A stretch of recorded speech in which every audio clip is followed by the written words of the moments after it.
You have to click a button. You have to click another button. There's so many buttons. We're Did it working work? on it. Is it working? I hope it's working. It is. I'm seeing us everywhere. That's great. We were just Welcome everybody to the Limiteer Show. Let's talk Lorcana. Today, without full of Liam Lumineers. posting the Twitter link. I think some people might be a little slow getting in, but it's fine because here we are. That's fine. It goes in the records. It gets archived. People will watch it next month, next year. It's part of history. So how you doing, Logan? I am doing fantastic. Oh wait, I think I'm being told that I have the wrong mic activated. Oh, Let me see. One. What about that? Is that better? that is better. Oh, excellent. Cool. Hello, everyone. Sorry. Mic fixed. We're fine. We're fine. So, We're I doing stuff. am having a fantastic weekend. Winterspell is officially released. I have physical cards in my house. It's great. Colors Law and I opened up a box this weekend. That's not a lot for you, is it? I have been able to get in contact with Sharp Gaming. Shout out to McPhilly and Sharp Gaming. They are going to be vending Ink, and he has graciously been able to find me copies of everything I need. So I, unlike most sets, as you know, I tend to, first weekend I am very greedy, so I go and try to find like whatever I can, my local community and local stores. This set, I just kind of wanted to scale back a little bit. So yeah, shout out to Sharp Gaming and McPhilly. Thank you so much for doing that for me. But what about you, Steven? Have you going to find any product, open any packs? Have you found anything cool? Yeah, I pre-ordered a box, and so I picked that up on Friday. And on the way to the store, I was listening to some podcast or another, and getting excited about Winterspell, and I called ahead and asked if they had a second box, and yeah, of course they had lots. So I picked up 2 boxes, and I've opened those, and I played in a pre-release on Saturday, so another 6 packs there, and that's what I've got so far. Had some good luck though.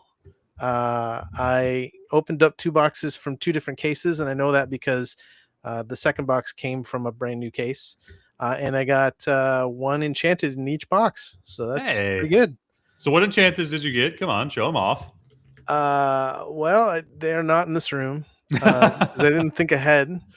But I did get an Uncle Scrooge, and I got I think Attack the Vine. Oh, okay. Is that the one that's Freeze the really Vine? dark and it has the Yeah. swirlies? That's Freeze the Vine. It looks Freeze the Vine. Yes. It looks really good. I'm pretty excited. I haven't opened up an enchanted since set 7. So that's pretty cool.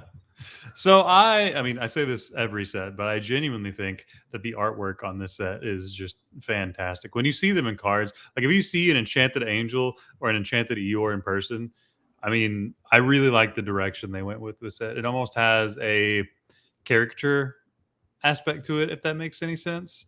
Almost leaning towards an abstract art, like kind of I don't know, like paper cutout type feel, and it's really cool. It's unique. It's something they haven't done before, and I think it really fits the overall theme of the set because it's kind of fun and whimsical. But yeah, I really enjoy it. It is kind of fun and whimsical, which is nice. I mean, the next set's probably going to be more fun and whimsical, but outdoors, I don't know, like in the jungle, different theming, and then we're not going to get dark again until set 13, I guess. I mean, so I like to speculate, just to kind of see if I'm correct or not, because you see these themes throughout the Enchanteds per set. Like if you go back and look at Ursula's Return, all of them had like this hazy kind of dark feel. I guess from the idea of Ursula looking at them through her ball, or her crystal ball. Or, for instance, you go to, I think it was it Azurite Sea? Or was it Shimmering Skies, the one that had all of them that had the paper map type feel? Shimmering Skies was the set that had like really neon colors, and it was really striking for the time. It wasn't the map one. That was either Azurite Sea or Arcasia's Island. I can't Let me remember see. which. Set 6. Which one was set 6? Sea. Oh, was okay. So Azurite Sea had the map feel. So that was like, I mean, really interesting at the time and kind of polarizing for some people. Some people really, really loved it. I'm in that camp where I really, really liked it because they just kind of accented the ink color behind the character instead of the whole thing just kind of being a blanket blue or a blanket purple, blanket red type thing. But Mhm. I am really, I mean, they just continue to amaze me with how they take these characters into realms and just art styles that I never would have thought would work. And yet every set something comes out and I'm like, okay, no, that's really, really cool. Yeah, yeah, they are good at this, and they continue to be. So you see that. And in addition to the game being beautiful to look at, it is pretty fun. I really had a good time at the pre-release. I've been like, anybody I've talked to have said that as far as limited goes or draft or sealed, they're saying that from that aspect, this set is the most fun they've had playing those formats. Like this apparently is very tuned for either, pack rush, sealed, limited, but just between the differences of power levels from the common to the rares, it just feels really good to play. Mhm. Like, I is think this that is the has that set that been has that been your experience with that? I know you said you went to one like sealed event. Yep, went to a sealed event. Um, yeah, and it felt pretty good. I had a lot of interesting choices in terms of uninkables. I went with quite a few. I think I went with 11, which felt high, but knowing that they were in the deck, I could play around it a little bit, and it was pretty effective. I mean, Yao is pretty effective, pretty worth it. Yeah, there were some really interesting card interactions and stuff that you just aren't going to see in constructed. Uh, One of our locals at a draft on the Friday night drafted 5 space cows and then put them in the 35 card deck, and he did really well. That's a tough card to beat, especially when a second one hits the board and then a third one hits the board. No, for sure. Yeah, I was obviously paying attention to the Maelstrom guys. Who anybody went to a sealed event? Sailor went to one. Wonder went to one. Sky ended up going to one, and all three of them actually really enjoyed the Ruby Scrooge McDuck, the uninkable 2-drop. Yeah. Like all of them were like, this card is absolutely busted in limited. And I don't know, you go back and you look at it and it's just it's like it's almost a Diablo but better because you just make it bigger every turn. Mm, yep. Yeah. That was and I mean there's those are just available too. I think it's an uncommon. So they are just gonna come up. There's like a 1-drop Hercules as well that becomes a 3/3 on turn 2, which is felt pretty good. I was Yeah. to say all of the comeback like on the draw cards, right? Like Liquidator, Angel, all those are common uncommons, aren't they? Yeah, I think so. Yeah. So Yeah. I mean, just you're gonna find them in. I mean, they're just gonna come up pretty frequently. But are you So gonna on play them? average, I mean, on average, I would say Liquidator, yeah, for sure, right? I mean, Yeah. Liquidator's pretty good. it just kind of Uh smacks anything that hits the board, especially now in the times of you're living in the world where a 3/3 on turn 2 is kind of the norm. mm, yeah. Yeah. Well, what have we got on the show today? We've got a couple of guests. We've got lots to talk about in terms of Winterspell getting released around the world. I think this is a good time to bring in our first guest. I think it is too. And by the way, just in case anybody's wondering, Liam is traveling this week. So we graciously asked our behind the scenes man, mostly Steven, to come up and assist us in co hosting. So Steven is doing a fantastic job. Not only has he kept up with all of the news, but now he's going to, I mean, just help me ask questions to stay entertaining. So if anybody has any questions in general and wants to, I don't know, not bother Steven isn't the correct way to say it. But if you want to directly interact with Steven, since he doesn't get the chance to, I mean, just talk directly all the time, please do it. Let's take advantage of having Steven around while we have him. Thanks. That's nice of you to say. I think Liam's in the chat also. So Liam feel free is to in the interact chat. with Liam in the chat. Which is again like we were talking in our group chat, and it's weird to have him here but not here at the same time. He is always here. All right. Well, I think our guest's been waiting long enough. Let's bring in all the way from the UK at whatever time it is over there. Harlon Sweet. Hello, everyone Hey. who's watching. It is later here, so if I'm a bit not fully with it, I don't know if that's what they say in America as well. It's because I'm very tired, but I'm very grateful to be on here. It's always really good fun chatting with people, and I'm just getting to chat with different people. I always like looking at the bit, especially on this stream where it just pops up with stuff, that people are commenting and writing. That's just really cool to me. That's like technology way more advanced than I can ever do of content. So fun fact, that's actually Steven just pulling in live chats because he's awesome like that. Because I'm gonna be honest, I miss what I miss sometimes what people are saying. So Steven likes to highlight specific ones. But no, Harlon, thank you so much for being here. We've kind of went over how Winterspell release has been going on our side of the world, but really want to know how it's been for you guys over there. I think I saw that you and Ali got to go to the actual Disney store for the release. How was that experience? I mean, was it different than going to an LGS? Does it feel more magical? Was there more put into it, you think? We have I've been to Disney store 3 or 4 times now for Lorcana launch, and there is a bit of magic to it because I don't know if you've been to a Disney store. When they open it in the morning, they get like a giant key and open the door. Like it's all like props and stuff, but like there was like this little kid and they gave him the key and they're like, "Oh, do you want to like unlock it for us?" Ali, I think, recorded that. Asked the parents, "Is it okay if we record this? Because it's just so adorable." And this kid just runs up and then lets everyone in, and it's really good fun. And yeah, we were going to get the Mickey Mouse mat, the foil one, which I thought was really nice. I didn't really know much about it. Ali's very much the one who plans things in this, and I go, "Yes, dear, I'll be there." So we went, and any good partner would actually. Yeah. I'd just say I'll come along, and it was full Lorcana, definitely. But we went along, and it was a strange one because I don't know. I saw the queues in the US for all of like, the US stores, and it looked like thousands, like I don't know, hundreds of people, like queuing out. And what was interesting is when we woke up in the morning, we went early because it's like an hour for us to get to the store in London.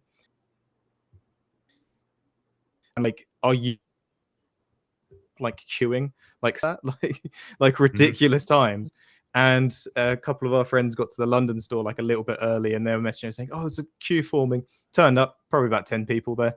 It was it was not that bad, but all of like the sort of fear around it going to be sold out and all these things. But we got there. No, they had loads of mats. Because an interesting one is in the Dublin store in Ireland, they only got 20 mats, which is just like a weird amount, isn't it? In my opinion, to be sent, and it was still 2 per person. So in a sense, 10 people got to get mats and walk away. That's just an odd number to me. It's 20. A very oddly low number, especially how popular this product like is projected to be. Yeah, and I think seems like a lot for an LGS, but not for a Disney store. Yeah, there's only a few. I think it was only Dublin, Paris, and London that got them in Europe. But I think Lorcana Villain went later or something, later a few days, and said they'd sold out of the one in London as well. So it did sell out in the end. But yeah, there was like this massive fear, but then we got in the queue and it was all fine. It's all great to see like all the people I see when I go to like major events as well, like CCQs and DLCs, like in the queue as well. That was all really good fun. But for the set, like this is the one last set I really gave sealed a good try. I did like sealed events every day and I loved it. And I haven't for this set because we've basically been busy. It was Valentine's Day, like the day after the launch of the set. You just go out and do other things. But everyone keeps saying how really good this is at sealed, and I kind of feel like I missed out on it. because everyone, like all I read on Twitter is this is the best set for sealed. Like people I know who don't play sealed have been tweeting how good this is for like a limited sealed draft like format. So I feel like I kind of missed out on that, to be honest with you. I wish I would have played. Yeah, it's like I was saying. Obviously, in the Maelstrom group chat, we've been talking about it all weekend, and everyone that went to a sealed event is like, "This is significantly better than every other set that we've tried to play." And I know that Ravensburger has specifically said they're trying each set to improve the limited experience, and it feels like they finally hit the nail on the head with this one, because unanimously, whatever possible negative things someone might have to say about Winterspell, it's very consistent that from a limited standpoint, it's everybody's having fun. Yeah, I feel like I really should. So maybe the next limited event that pops up in my local area, I'll go to it. But besides that, all the cards seem really fun, like having good fun. Of course, your team as well must have been doing the same thing of testing proxied up versions and everything way before we're going to get our hands on the cards. Like, of course, we've all been playing with these cards, or some of us have been. And like, it seems pretty fun. I think we're still in that like cloudy, joyful experience where it could be anything could be playable. Anything. It's not just Blurple. I feel like that will become crashing down on us very soon when Gent's at our door and all the other CCQs. But right now, it's just that lovely period where anything is possible. Like Snowfall. That's such a fun card. Let's build a deck around Snowfall. All those things are just sort of very doable right now.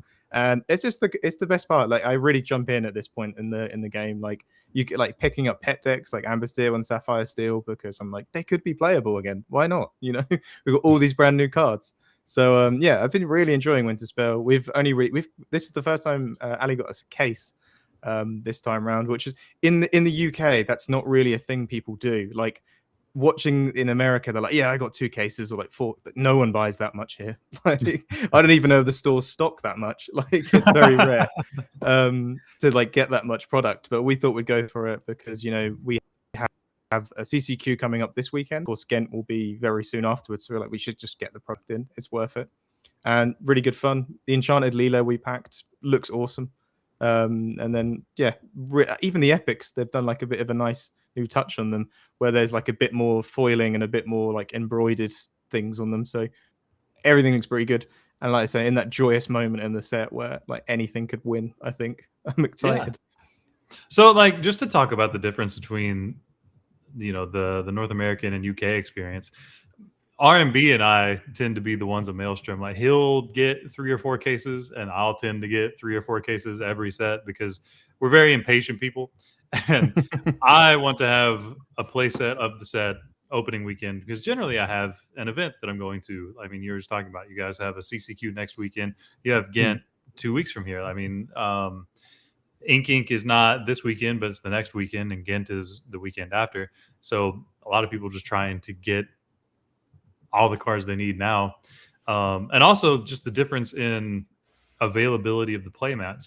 You're saying you're seeing the lines and the queues for the playmats here in America. That's because we actually had to go to Disney World or Disneyland. Yeah. Disney stores themselves aren't really a big thing in North America anymore. There used to be a lot in malls occasionally. Around where I lived in Tennessee, it was around Jackson, Tennessee, I believe. We had a Disney store in the mall. And I want to say it's maybe 7-8 years ago they closed it down, and I haven't seen a physical Disney store like that outside of one of the parks in a while. Somebody might be able to correct me if I'm wrong, but it's really hard for American consumers to go to a dedicated Disney store if you're not at the parks, which is weird. Yeah, we used to have that as well, like in little towns and villages and cities, like not villages, no, towns and cities. You would have like Disney stores, and they would have like all the official Disney merch, but they all weirdly shut down. There's probably some reason for it, and the only one we have left is one in London, and it's huge. Like it's really nice to go into, and like I say, they do like dress up days, and you can have like kids' birthdays, and they get this giant key out to open the door. But you can't get it anywhere else, I guess, because we don't have access to maybe Disneylands and something Springs. I can't remember what it's called in America, but Disney Springs. People seem to always go to that place. That sounds really great as well. But we don't really have any of that, and I don't think we'd take the quick trip over to Paris just for the mat. So it's just a few stores around. But yeah, it was just really easily accessible for us. But then seeing the queues in America was a bit like, but I don't know, maybe more Americans play the game than the people in the UK. So I don't even know that that's necessarily true. It's just that when a big product comes out like this, there's a lot of people that become aware of it. So, I mean, you said Disney Springs. Disney Springs is the shopping center outside of Disney World or Disneyland. Right, is that what that is? Yeah. It's So the one outside of Disney World. Outside of Disneyland, they call it Downtown Disney. Oh, Still. okay.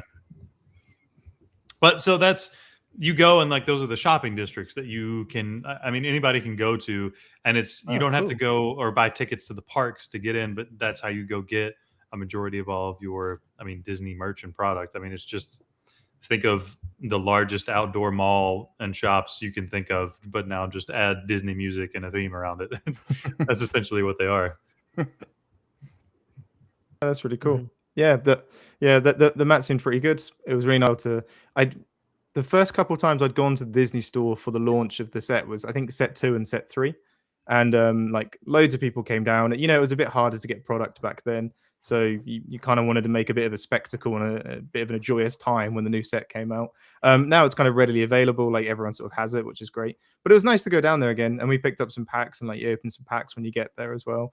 And then we went to like one of the local stores in London and just got a box and case, and that was really fun as well.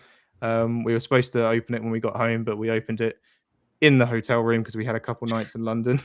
And we tried to stream it, but we realized that trying to stream a case opening in a 2-star hotel with like terrible Wi-Fi was like the worst thing we could possibly try and do. But we got like a box in, and then we just opened the rest off stream. So that reminds me of just all my travel times for work. You get to, I played World of Warcraft fairly competitively, and if they sent me to a weird state, and I, like you're saying, just a 2-star hotel that had weird Wi-Fi, I'd be losing my mind. It's like I'm lagging constantly. I can't do anything. So I'm sure just trying to actually stream, like, can anybody read the card? Anybody see that it's shiny? I don't. It would sort of get to a point, then break, and then we're like, oh, we just can't do this. We've got 3 more boxes to go through, and it's just not working. But yeah, no, it was all good fun. And we're just really excited we've got this really big event at the end of the week called Axion, which in the UK is like, I don't know if anyone outside of Europe or even the UK know what Axion is, but like it's really big. It's kind of prestigious. I think it's really was big for Magic years ago, or maybe even now. And they love Lorcana, so they put on these amazing events. They do like cosplay contests. They do like what's it called? Like a treasure hunt type thing. Like you'll get a map, and it'll be like, go around and find all these things, and then we'll give you like 2 packs. And it's just all those. It will be like, go and find the staff member who's wearing like slippers or something like that, some random thing, and then you have to write down which one, and then you go and you tell one of the judges, and you get like 2 packs. I just love all those little bits of detail. Like I'm very much before Lorcana. I honestly don't think I could have told you one Disney movie I've seen. Like I was very much the sweaty nerd. I played the sweaty video games. I played all of the sweaty like card games, and I didn't really put much into the joyous parts of it. But this event I think is really special because I like all the cosplay. Even the first one I went to, I got into cosplay. I went as Kristoff. It wasn't a very good one, but I did give it a try. So we're really excited to go for that, to go to that at the end of the month, and then at end of the week. Sorry, and then of course we've got Ghent coming up as well.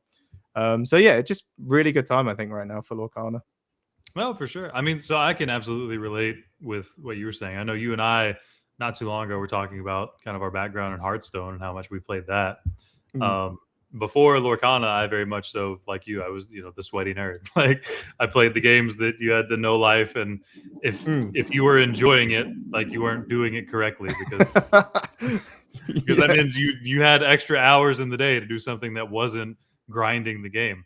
And there's been something special about Lorcana because even though I do spend a lot of time grinding it, and obviously I'm on a team that spends a lot of time onto it, I mean, we go to events like CCQs or DLCs, and there's nothing quite like it. And I think that's something a theme we keep on coming back to. There's a community feel, there's a family feel, there's a aspect of the game that has a magic that just kind of takes that weird, unenjoyable aspect that other games had out of it, because you still have fun even if you're, sitting there trying to find the most optimized list for weeks at a time, hours at a time.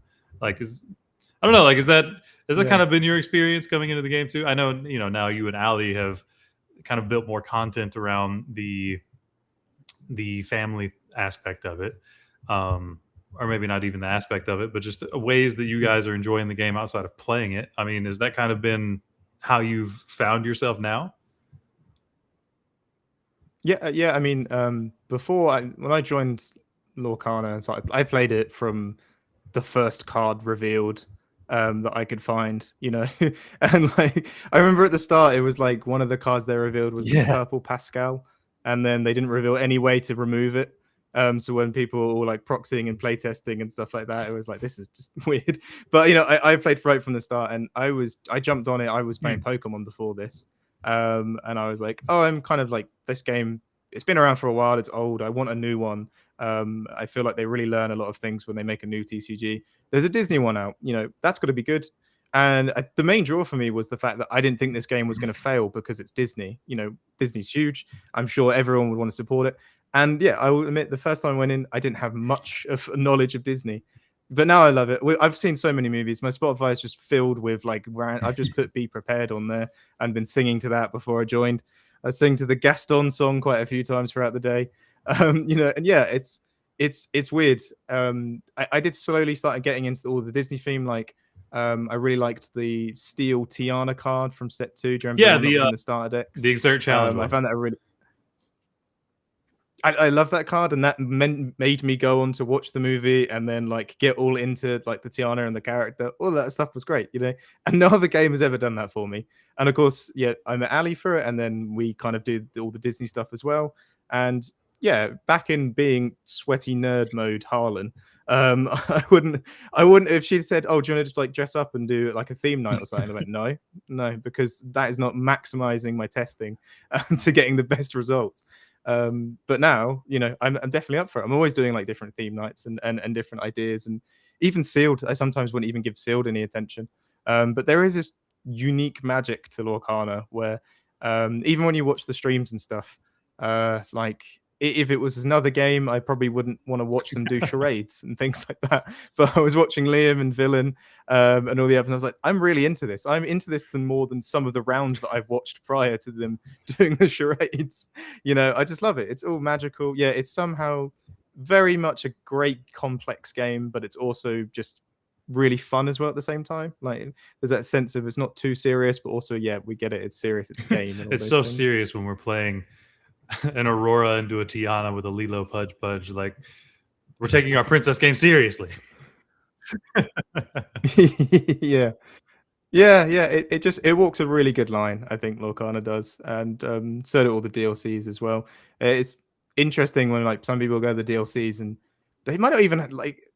I don't understand. I've never understood like the go to a DLC and not play, but some people go and they just do like all of the movie side event stuff, or they'll just go get their card signed and just soak in all the vibes. And it's like, that's really awesome. I've never had that mindset, but there's just so much you can do in this game.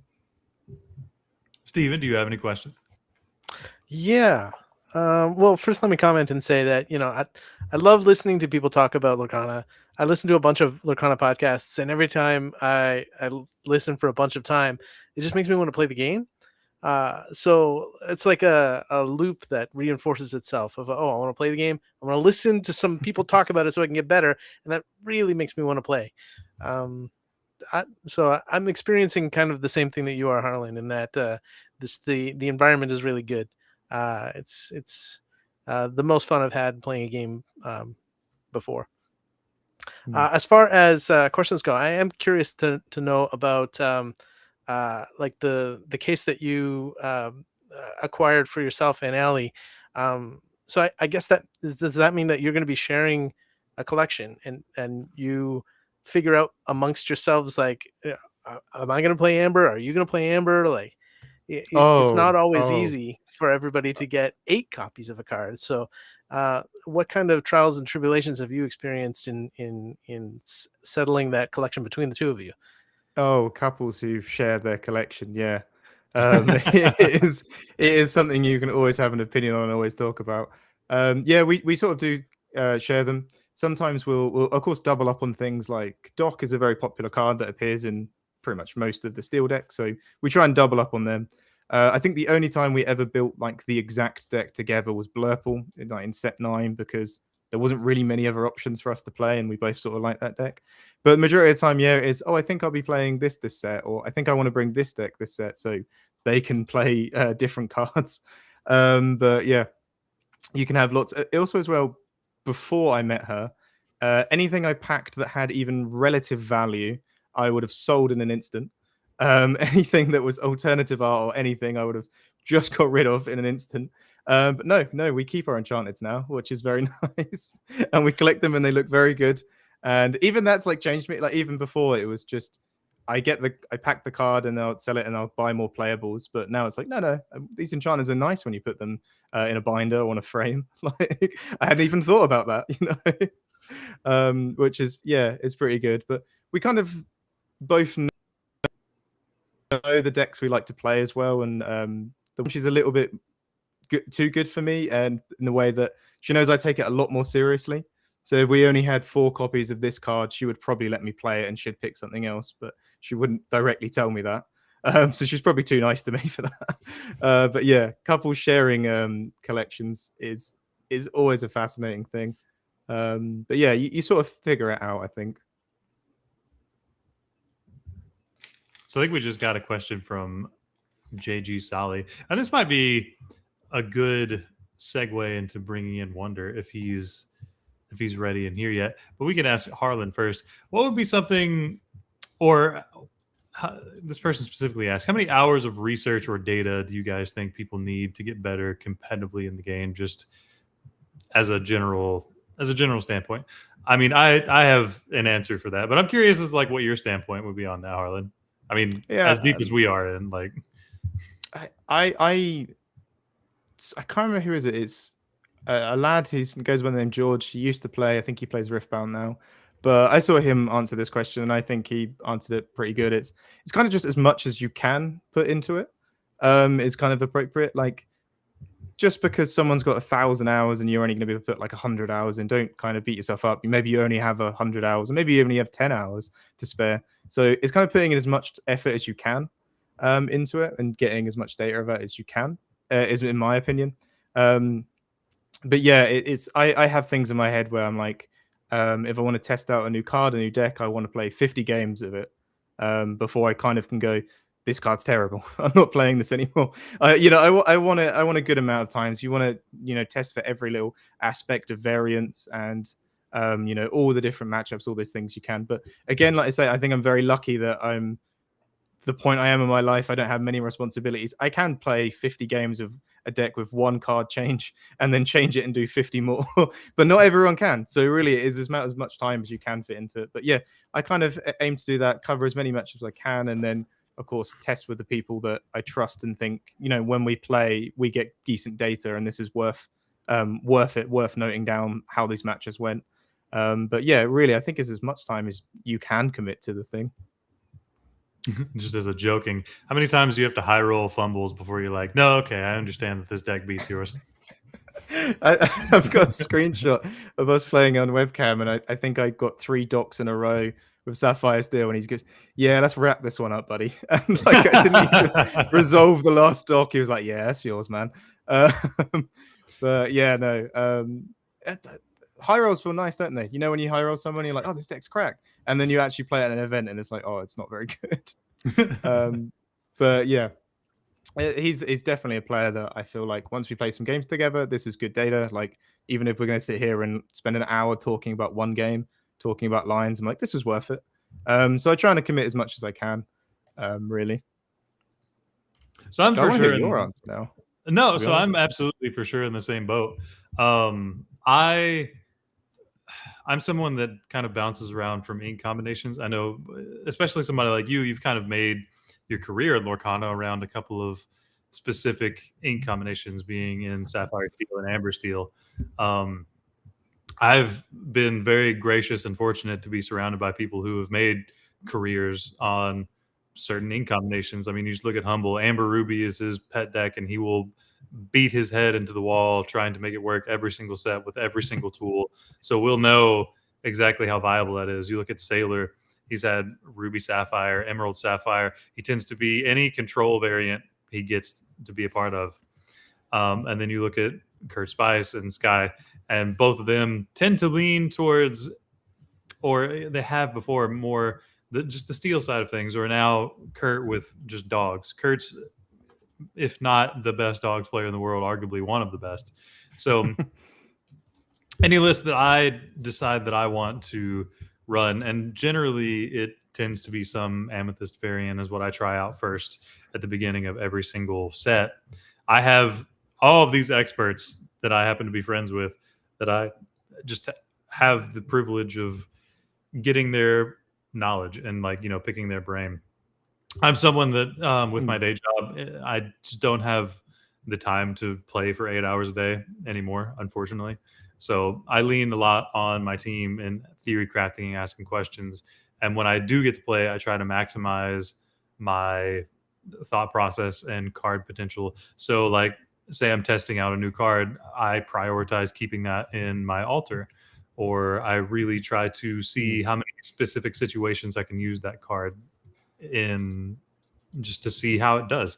I don't know if some people, when they are testing out new decks or cards, really prioritize that as opposed to really sticking to the game plan that they know works, like they have in their head. Oh, if I just go one drop into Ramp into Genie Elsa, like, I'll probably win the game. But what happens if I miss Ramp and I play Woodchuck's Guidebook into Cheshire Cat into Tigger or Isis?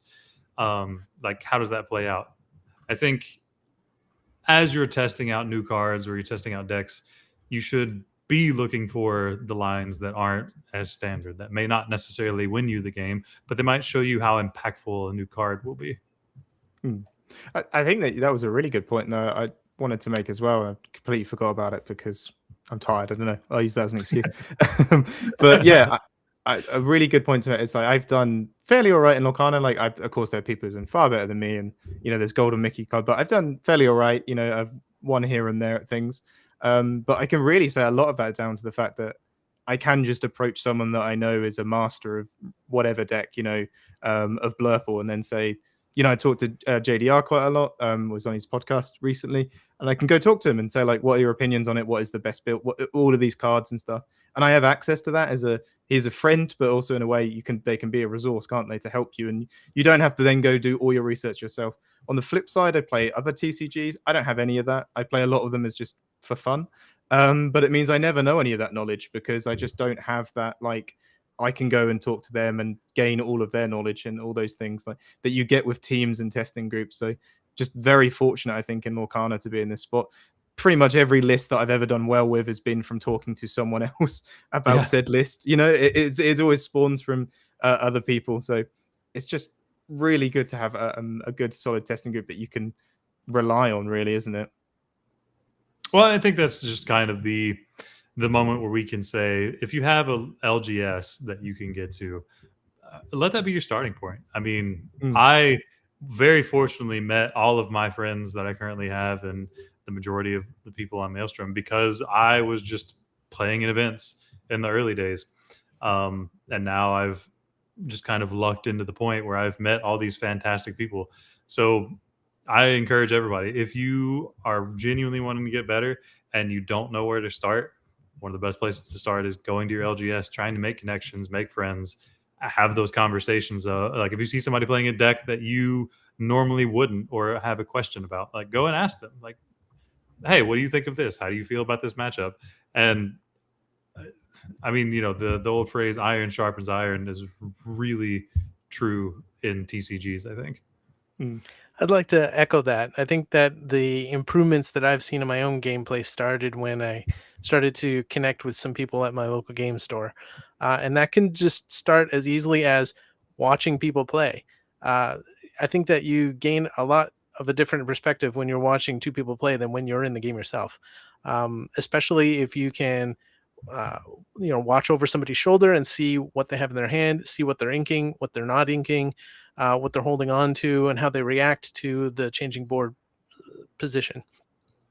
I think that Yeah, as soon as I started to be able to meet people in the community that I could talk a bit more with, and then you could start having games where you're not just playing the game, but you're talking about what's happening in the game while it's happening, and that I think is a huge learning tool. Just to say, okay, well, now I have some choices.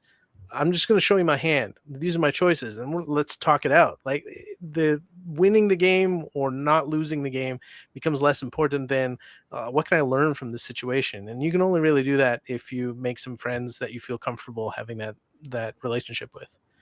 Mm. I also wanted to add that JDRR, super great guy, has a free Metafy. So everyone can go check out JDRR's Yes, Blurple Metafy. please. There are. Yeah. Sorry, No, go please ahead. do. Yeah. No, I wish I feel bad now that I didn't advertise and stuff. Like, he's It's such a good early. friend. That's your excuse. Come on. Yeah. There are lots of great people to follow in the community. JDRR is one of them. Harlon Sweet, Zenulus. Follow all of these people. DKP is one to follow. DKP always says that like the hours that you spend practicing aren't necessarily as important as the quality of those hours that you spend. So if you're testing, you need to be specific about your testing. You need to test the best stuff that you can get into your hand and not just random things. Yeah, so if you follow those folks, the people that are at the top of the game, uh, nuggets of wisdom will come through. And the last thing I wanted to add is that you can't get good all at once. You have to give yourself time to incrementally improve. And I've seen lots of people sharing stories like that on X and other social medias of last year I was in this position and I couldn't get into a top 8 in the set champs at all, but now it's a year later and I'm doing a lot better. I'm getting into top 8s a lot. This is not my story, this is other people's stories, and it's just that little bit better all the time that gets you to a completely different place a year from now. Speaking of getting a little bit better, I think this is a really good question to ask our next guest in Wonder. Yeah, let's bring him in. Thank you for waiting. Here comes Wonderland. Hello. Adorable and qualified. Yeah. So I think this is a really good point to bring you in on. Had somebody ask, how much time do you feel someone needs to put in the game to improve or get better? Or what is your approach to doing that every set? I mean, obviously we kind of touched on how like Maelstrom talks about things and how we go, but how do you personally go about Well, analyzing cards and possibly getting better? I mean, I've been playing card games since I was like 8 years old, and I'm pushing 40. What is it, 26? So I'm 41. I don't know how you figure out your age. I figure out what year it is, and then I do the math to the year I was born. I'm like, okay, this is how old I am. All right. So like I did that until my late 40s. You'll probably do something different in another 8 years. Okay. It's like century marks then, yeah. So I've had to like kind of analyze that a few times, right? Like sometimes games just change. Like I played Magic for 20 plus years, right? And like certain skill sets, like they just change, right? Like power creep happens. So things that used to naturally be good might not be good anymore. So like I also have to adapt and constantly play more. And like I think you guys talked a little bit about like the quality. You said DK piece is the quality of your games, and like that's to a certain extent. You have to be able to analyze it. I can take a deck that's not necessarily great and then play against another deck that's not necessarily great and still learn something from it. Like if you're winning a game, but like it doesn't feel like you should be winning, do you count that as a win? Like in your testing, I don't. Like you have to recognize when like maybe you shouldn't have won the game, or maybe you got lucky in that game. Too many people like they win 3 games in a row and they're like, this deck is busted. And I was like, yeah, you're on the play and you had like the perfect curve 3 games in a row. What did you expect? Like this just like happens, right? So you have to be able to learn even from bad testing to like overanalyze it. Sometimes it's well worth it. And as you were saying, like being able to like look at your hand and talk with your opponent and be like, well, what would you do here? it never, like, you don't even have to be friends with these people after the game. Some people think it's bad manners, but you know what? If you want to get better at the game, sometimes you have to be a little rude, I guess, to strangers and just be like, do you think I like made a mistake when I did this? Like, yeah, I won the game, but like, do you think I just got lucky there? Was that right? Or like, would you have done something other? And like, and if they take that the wrong way, that's a them problem, honestly. Like, as long as you're not a jerk about it. Well, I mean, I can't count the amount of times, even in our testing. I mean, there have been times where you and I have, jammed hours of games Well, together, and we've like laid out hands and been like, okay, I'm not sure what to do here, or maybe this is correct, but if you have this, maybe it's not correct. there's also like different like levels of playtesting and like, so me and you playing a game for fun or testing to learn a matchup is going to be a way different experience than me playing against a complete stranger. Sure. A lot of it is also like how I'm going to interact. I'm not just going to start like polling out or pointing out my random stranger opponents like play mistakes, right? But like if I see you do something, I'm just going to be like, explicit, what are you doing? And then I'll have to be like, fine, I have to actually think about this because like there's no reason for you to make that play. And now I need to figure out why would you make that play. And it's just like, and you know, sometimes it's just like, oh well, a brain fart, like that just happens, right? Yeah. But it's a weird pondering question, like, because we asked Harlan and I started thinking about it, and I was like, this kind of got a little bit more existential in some ways than I'd initially thought about. So let me ask, has your approach to Lorcana been different than your approach to Hearthstone, Xenulus, or Pokemon, Harlan, or Magic, Wonderland? How is Lorcana different from those games in terms of your approach? I would love like Harlan or Wonder to start with that, actually. Do you want to go Wonder? Or? Sure. So as I said, I played Magic for a very long time. And I was like a giant fish in a small pond. I had played in the Pro Tour multiple times, and to a lot of people, that's like the cusp, right? That's their dream. Once you get to that level and you see what the actual dreams are, it's not as good. Like I played in the Pro Tour, it cost me money every time, right?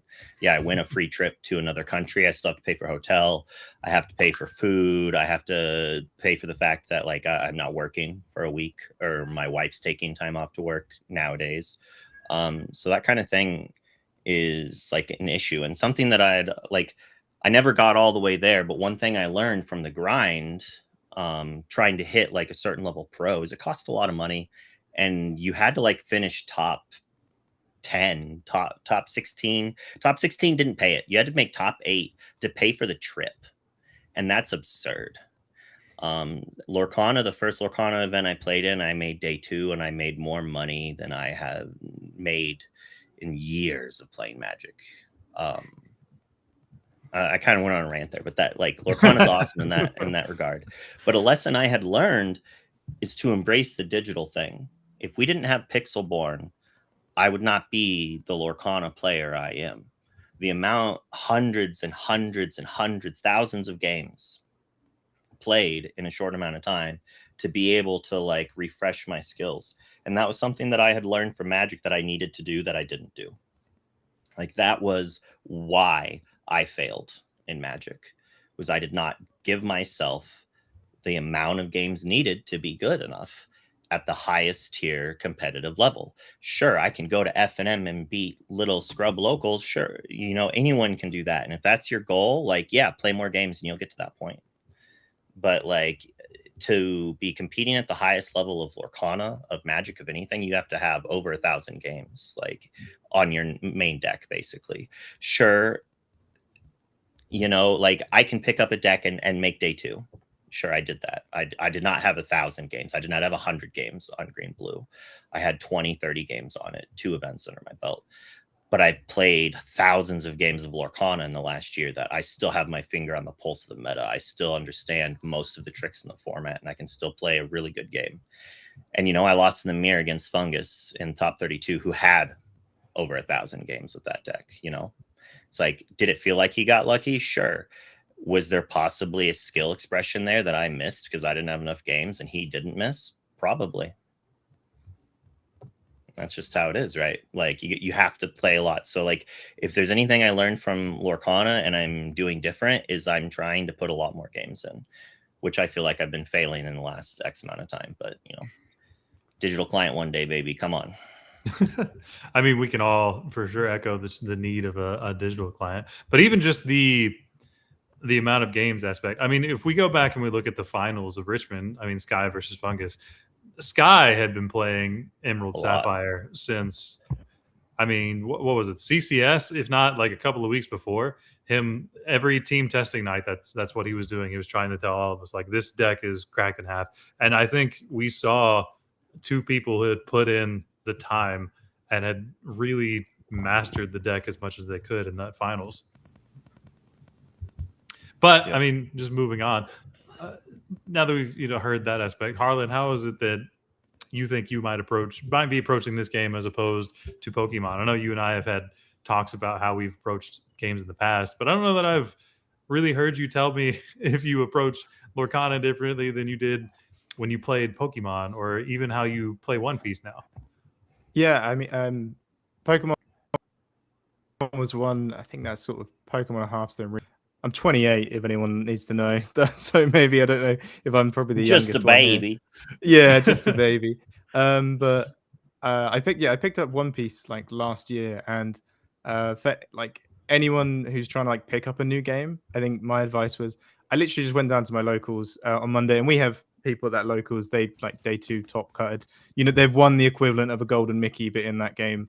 So we have good players there.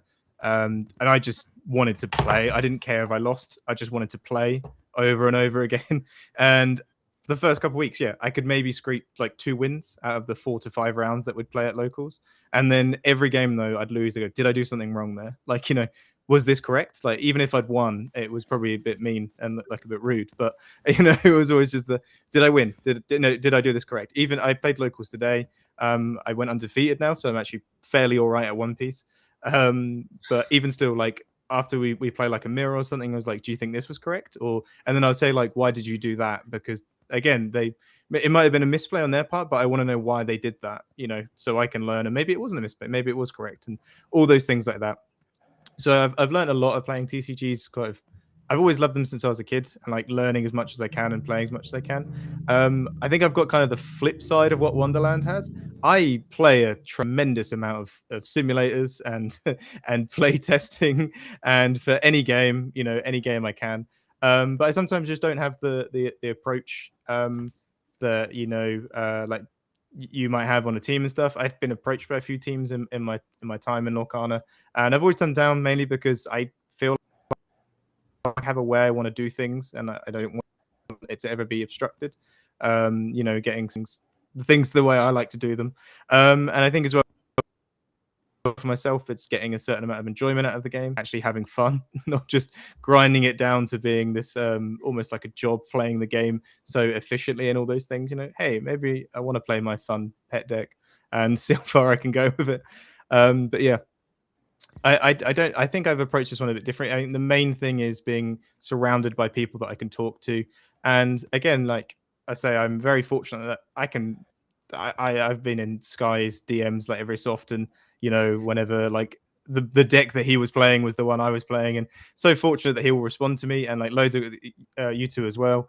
Everyone here just like will give me the time of day, which is great. And I understand not everyone else has it. Of course, there are loads of other avenues. Like you say, you can go to your locals, you can just go on Discords and just talk to people as much as you can, but it's not doing it all by yourself. I think there was this like really nice tweet that I read ages ago. It was like some Yu-Gi-Oh player that said like he's just a mid player, but he surrounds himself with like good players. I think it was a Yu-Gi-Oh or it was a Magic one, and that's kind of just how I felt as well. Just sort of surround yourself with people who know better. Ask them about a million questions. It's always that was that. Sorry, I said it'll rub off. Like you'll get better. Like if you surround yourself by those people, you'll just get better. Yeah, and it's that thing if you bring your deck list to them and they go, "Oh, this is mine," and you're like, "Oh, it's like trying to get your homework correct, isn't it? Trying to copy someone, and you look at theirs, you're like, "Oh, theirs is like different," and like they don't even have that card that I really like playing, why is that? And like, instead of just being like defensive and going like, no, my list's fine, I'm going to play it, like ask them and like have a chat about it. And maybe one of you might be wrong. You might even be the right one and they might be the wrong one. But just like having all of that, like getting to look at it from everyone's like different angles and stuff is always so much more useful. But yeah, get times to play the games. I have too much time to play games right now. But yeah, I think as well, it's crazy to me that, again, I can pick up like purple steel and do the fine thing with it. You know, I can curve that deck out. I can mulligan it fine. You know, I'm going to keep saying the word fine. Like, I can do all these things fine, but if I pick up like sapphire steel, I kind of weirdly know all the little niche things that you can do with it, you know, to push it a bit further because I have thousands of games on that deck. Whereas like purple steel and blurple, like, yeah, I can play them fine, I can operate them, but I don't know all the little things, those like percentages you need to like push it to the next level. As I guess Wonderland was saying about like playing against Fungus, like he's played 1,000 hours, he knows, right, if I miss this card, this is what I can do. I've got all these options, rather than just, I know how the deck operates and I know how the game works, knowing all of those like little nuances, I guess. No, I mean, for sure.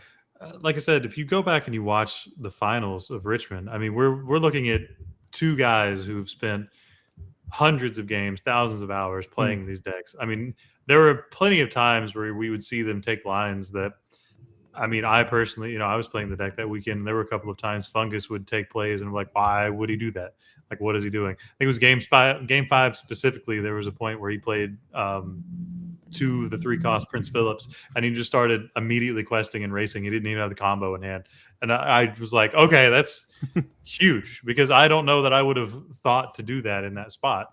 I may have tried to dig to find the Prince Philip combo, or try to dig to find a Cinderella, just try to ramp more, or try to get to 6 and do something else.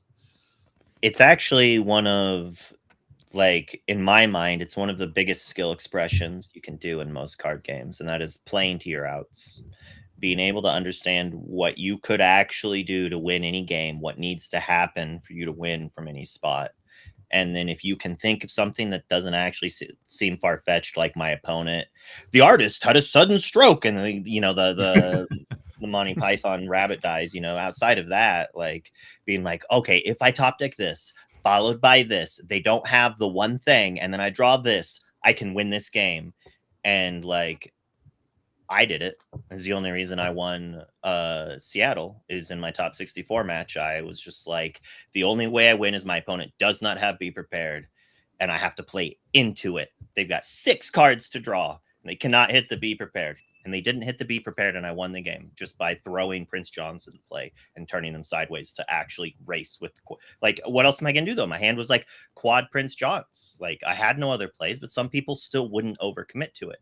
It's like you find your out and you do it. And, like, it'll win you game. And sometimes you look really dumb doing it because you don't hit the out.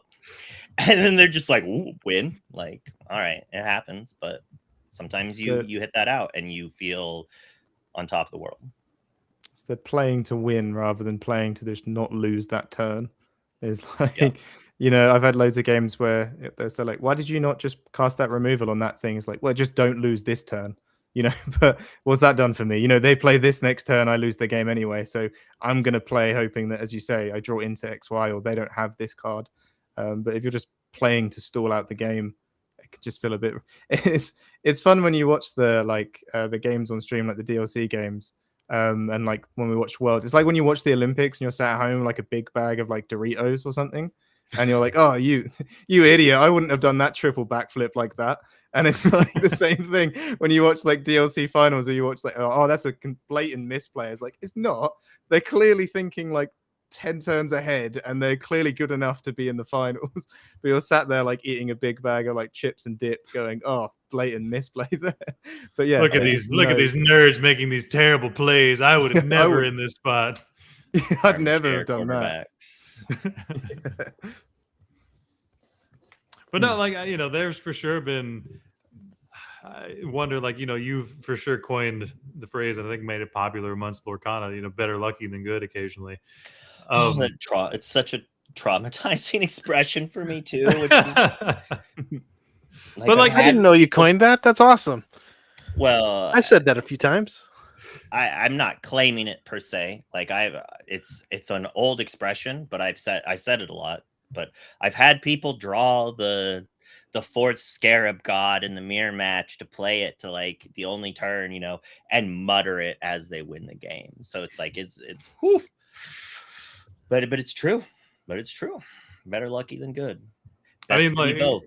Yeah, best to be both. But there are for sure times, I'll be playing Blurple against Amber Amethyst, and in the top 15 cards of the deck, they find all 4 of the Horseman Strikes, and I'm like, yeah, of course. Like, why wouldn't you find all of your hard removals for all of my evasives that I want to play, so I don't get to actually do something? Or say you're playing Amethyst Steel in the Blurple, and in the top 20 cards of the deck, they find the 4th Elsa, and you're like, oh yeah, of course, because you would.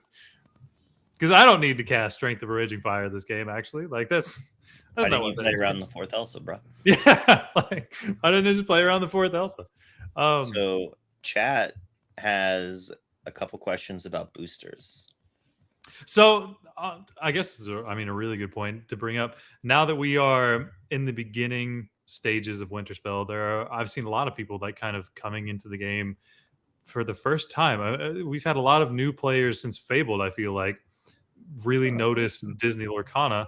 I think it's partially because also at the parks we're getting more exposure. So this would be a good moment, I guess. A good question for both of you guys. If you're wanting to play the game, would you recommend singles or would you recommend actually trying to pack things?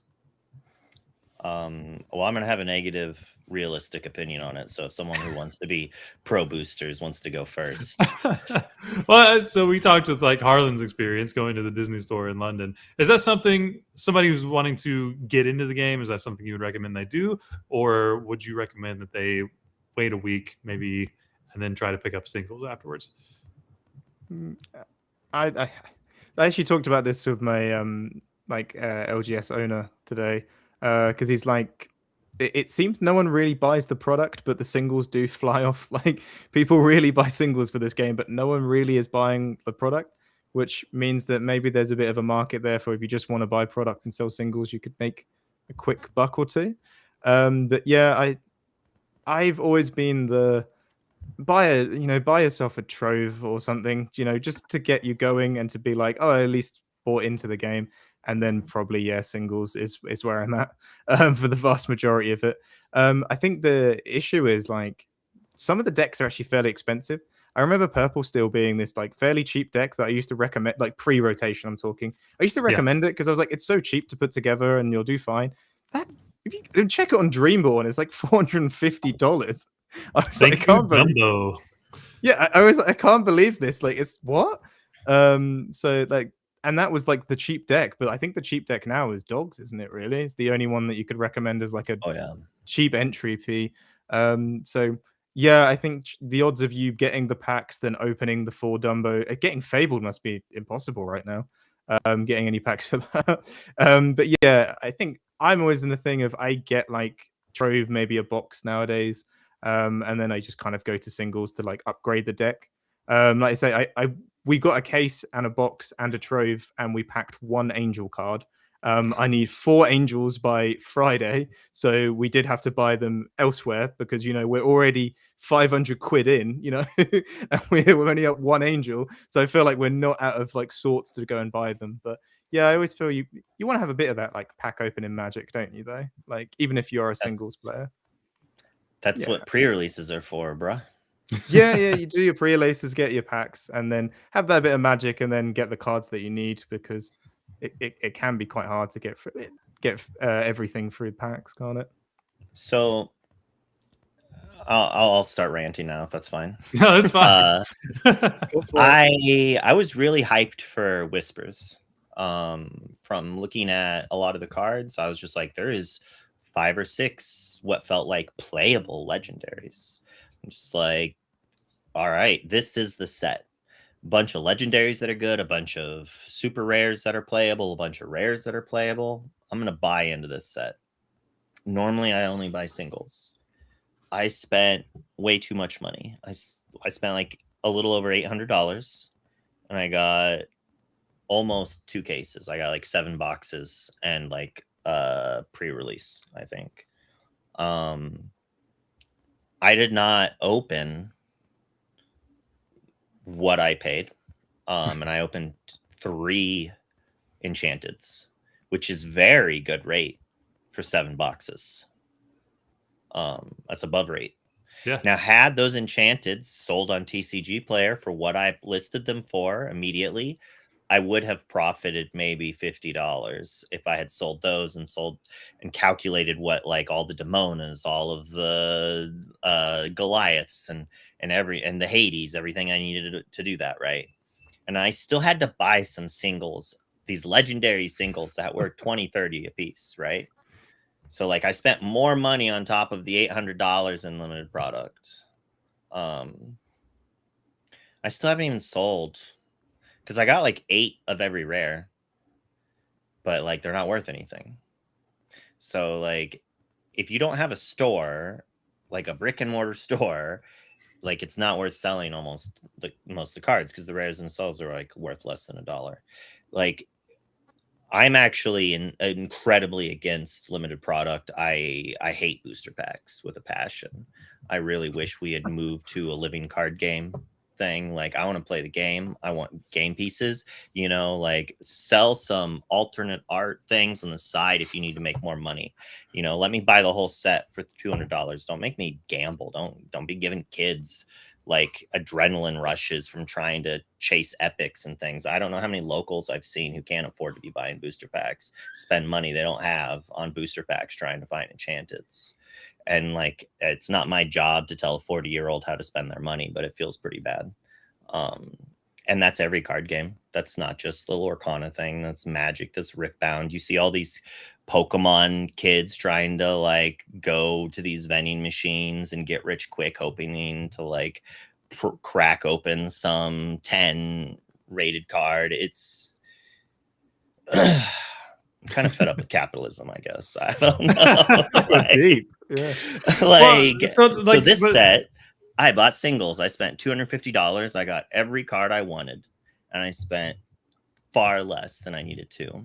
And it's basically off of the back of other people buying boosters, trying to open chases. So I would recommend buying singles. So I think that's a really good point. Like, I can open YouTube right now and I can just type in, let's just use Pokemon as an example. There are people who are just building entire businesses and lifestyles and just, I mean, they go to just events every weekend and that's what they do. They just open Pokemon sealed packs and they go and they sell the alternate arts. I just don't think that right now Lorcana is at the point where we have enough alt arts or enough foils or enough epics and things that you can support doing that consistently. I think it's great if you're going to go to an LGS and you're going to play like a sealed event if you have the extra money to go do that. But you're going with the expectation of I'm trying to open these and use the randomness to make a good enough list to beat these couple of rounds we're going into. You're not going in with the expectation of, I'm going to find like my chase legendaries so I can build my constructed decks. That's what I do. If you're against rare cards in a pack, you need to be against DLC prizing being rewarded in cards also. I mean, it would have been a lot nicer if I was given cash and equivalency of what the cards were worth at the time. That would have been a lot easier than me trying to sell them on the secondary market and losing thousands of dollars because a Facebook mod didn't approve of my post in 3 days. I would agree. I would like to be paid cash instead of being given a piece of cardboard that I have to sign a tax document saying is worth $10. But I mean, so I do think overall, I mean, we can just look at the reaction from Fabled to now, or even pre-Fabled as far as opening packs. We're for sure getting to a point where they're making alt arts, they're making things like epics to have more variety in pack openings. I think they're trying to go more of the Pokemon route so we can have those two opposite ends of the spectrum, right? You have the high collector side where you have all the shiny ways you can go about it with the enchanteds and the epics and the iconics. And I think as time goes on, we're just going to continue to get more of those. But I think that's one of the things that makes Pokemon so dominant in sealed product is because you can have 5, 6, 7 versions of the same card, and there's somebody who that's their favorite character or that's their favorite Pokemon, and they could find like they could just make a collection off of that character by themselves. We're getting to the point in Lorcana where if somebody really wants to have every Cinderella card, right, you can build a collection off of that. If everybody wants to have every Mickey card, a little bit more difficult given the rarity of gold Mickeys and things like that, or the iconic Mickeys. But there's for sure a collector's aspect that's being built now that I don't know that we had in the beginning days of the game, if that makes sense. Well, the foils were better at the beginning of the game. The foils are terrible. Like they don't work in their UK households. Yeah, and UK households. No, I was not a foil player Pringle. in Magic. Yeah, and I became a foil player in Lorcana because I liked them that much more. And now I have a bunch of foils that don't match the new age stuff because I can't play with the new foils. They're just too curved. They're warped. They're marked. Like, please bring back old cold foils. And on that regard, if we're gonna continue making Pringled foils, please give us non-foil epics and enchanteds. I would like to play with them. I really liked the Daisy Duck non-foil promo, like that type of treatment for cards. Put them in boosties. Like, the weird thing is, like, how do you, like, it makes sense why when you open a booster pack, you're going to lose value. Because if you just opened a booster pack and you profited, you could never find booster packs, or the price of the booster pack would go up to the price of the cards that were inside of it that you would open. There's never just going to be this magical land where you can open a booster pack and make money every time you do it. So it is unfortunate that, like, most people need to realize that there's kind of a gamble. But if there's not enough to open, it lowers it even more. Whereas if there was a whole bunch of random alternate art things, a lot of them wouldn't be worth money, but in general, they might actually raise the average price of the cards on the inside because there's more things you could open that are fun, kind of like what Pokemon's doing. Assuming that's one of the reasons that Pokemon packs are worth so much money. Maybe there's a secret thing we don't know that's artificially inflating them or something. Well, I mean, there's the level of the collectability, right? I mean, that's why you have the different spectrum of Pokemon entry level, right? You can go and get most competitive Pokemon decks, if I'm not wrong, Harlem, for like less than $60. I was going to mention, so with Pokemon, it's exactly the same that's happening with One Piece right now. One Piece has a big scalper issue. But just a funny little anecdote. The past 3 times I've gone to my locals for One Piece, I spent £7.50 for entry. I have made a profit off the 2 packs that they give you for entry, just because the alternative art's worth so much money. I'll always pack something that's like 20 quid, and I'll just sell it to someone at the store who wants it. So for the past 3 weeks, I've made money by just going to my locals for the 2 entry packs, the One Piece. And yeah, all of the playable decks, though, all of the playable cards, minuscule, like you can build a deck for like $30, and that'll be the best performing deck right now. I know you got me to do that. Yeah, I got you to build a deck for like $30, and I have been excited for Lorcanas to do it. Just flood the game with alt arts. Give us like secret rare, super secret rare, all those things like that, and it will just mean that like Demona, Dumbo, those cards won't be worth as much. They'll drop value to like a $5 or a $10, and people want all the alt arts. And then, of course, as you say, the collectors. A collector doesn't tend to want the common art version of Mickey Mouse. They will want all the other versions of it. So if we have a Mickey Mouse card that's really playable, that'll be worth like not much, and we can all build these really fun decks for cheap prices. But of course, the rarer and more expensive cards you get, the more scalping you get. I cannot buy a pack of One Piece to save my life. Like, you cannot find it anywhere. I think we went to the store to pick up our case for Lorcana, like Riftbound had just opened, like there was a new set or something that came out, and they were on that, like, hawks. They were just all the scalper people. They were just clawing onto it and taking as many boxes as they could. Lorcana was left alone, which meant we could get as much as we wanted, and we could also go away and come back in no fear that it was all going to disappear. So there was some benefits to it as well. But Yeah, it'd be nice to see we get some. I'm a bit surprised as well. So- Like, I don't track enchanted prices, but I check them. They're not like drastically high. They're not Pokemon prices. Aren't Fabled boxes like going up in price right now though because of the iconic Mickey and Yeah. like the enchanteds in that set being worth a little more? Yeah, like Um, I think I last looked today on TCG Player, and like Fable boxes are over $300 right now. Yeah, it's a short printed set with like pretty good Really? hits, isn't it? Yeah. I think that there's some Amazon deals right now for $90 for a box of Fable. 90? Yeah. That You might see be Harlan's over face by anymore. now, but I saw it earlier today. 90? Sounds We like a can't couple find it clicks anywhere. to buy some stuff. 90 All right, let's US. go. They're imported. But also, Now we're all looking.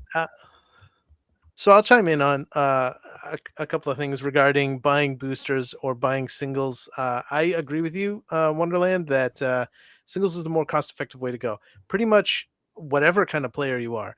If you're like the four of us who I think want to play competitively and want to have a play set of everything so that you can build anything, then you're going to be able to collect those less expensively by getting them individually.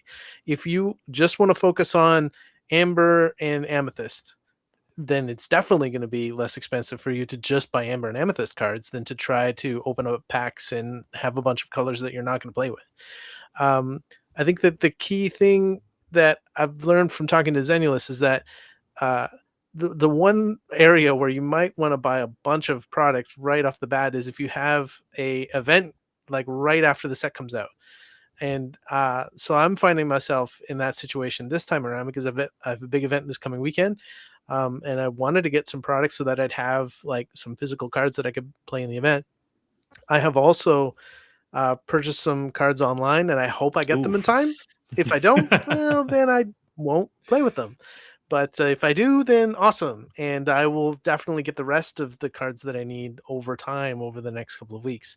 When it comes to things like DLC Ghent, like we have 3 weeks or so before, like, or 3 or 4 weeks in between when the set comes out and the DLC happens. So probably everyone can save some money and get them online. Card Market over in the UK would be a good choice for that. And then that's going to be a lot faster even like than just opening up tons of boxes because that's time consuming also. So there's a number of economical reasons to get singles, and the only reasons really I think to get boosters are the fun of opening packs and the chance of getting enchanteds. But overall, I agree with you. It's not a cost effective solution. And like you can be cheaper even, honestly. And it kind of goes back to we're talking about how having a network of friends that you can talk to about decks and whatnot. They also open boosters. Just ask your friends to borrow cards sometimes. Like I've played in dozens of PTQs over the years for Magic, and I'm always having to borrow cards, right? Like I only buy the amount of cards I buy because I lie to myself and say I'm a streamer. So like I need to have the cards to build the deck on the spot to play a new deck on stream. Like otherwise, like I won't lie, I have a TCG Player store. I buy and sell cards. I speculate. I like being good at card games, as someone was saying in chat earlier. It's like that doesn't pay the bills very well. So might as well hedge my knowledge. If I think this deck is good and is undervalued, I might invest in some cards in it, like the money cards in that deck, hoping that when it wins an event, it'll go up in price. Really hoping that yellow blue does well again and my enchanted black cauldrons go up in price. They had already spiked up to 100 and then some jerk undercut the price by like $30 twice. Like who does that? Who doesn't like making money? Like why sell it so cheap? But like, like everyone can kind of invest. And so that's another thing is if you do wait till Ghent, some of the, like, what if Angel Amber Steel and Angel Purple Steel dominate? You think Angel's going to stay $25, $30? No, it's going to be another Dumbo. It's going to be $40, $50, $60 if everyone needs it, right?